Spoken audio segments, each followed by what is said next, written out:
भारती जी भोपाल से। जय श्री राधे।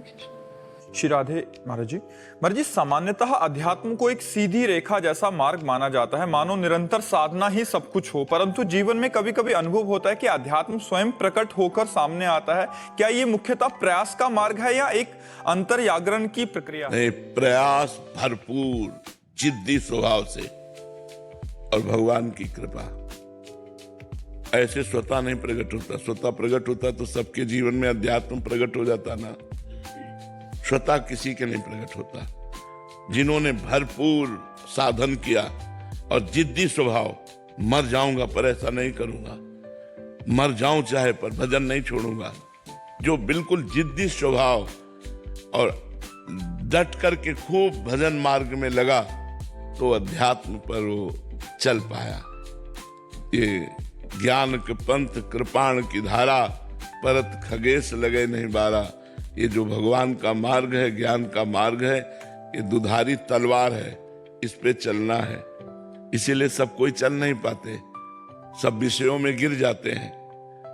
कोई विशेष हिम्मती, सहनशील, जो हर दुख को सहने के लिए तैयार हो गया है, वो इस मार्ग में चल पाता है। सुख अपार पर यात्रा बड़ी दुखमयी। अपार सुख है परिणाम में, पर यात्रा बड़ी दुखमयी है।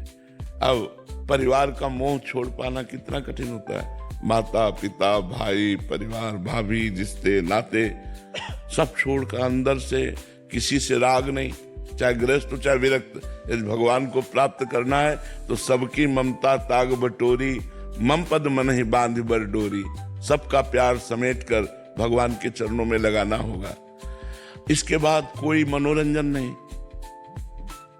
देखो कैसा जीवन होता है, कोई मनोरंजन। अब हम लोग कोई मनोरंजन, 1 मिनट कभी टीवी नहीं, 1 मिनट कभी मोबाइल का कोई मतलब नहीं। बिल्कुल संसार में क्या हो रहा है हमसे कोई मतलब नहीं। हमें बस अपने चिंतन में लगे रहना है रात दिन। न कोई मनोरंजन है, न कोई हंसी मजाक है, न किसी तरह के किसी इंद्री का विलास है। सब रोक करके फिर भगवान के मार्ग। कितना कठिन है, कोई खिलवाड़ समझ में थोड़ी आता है। जब तक भगवान से प्रेम नहीं होता तब तक मन कहता कोई तो यार हो, दोस्त तो हो, कोई तो हो जिससे हम अपनी बात कह सके।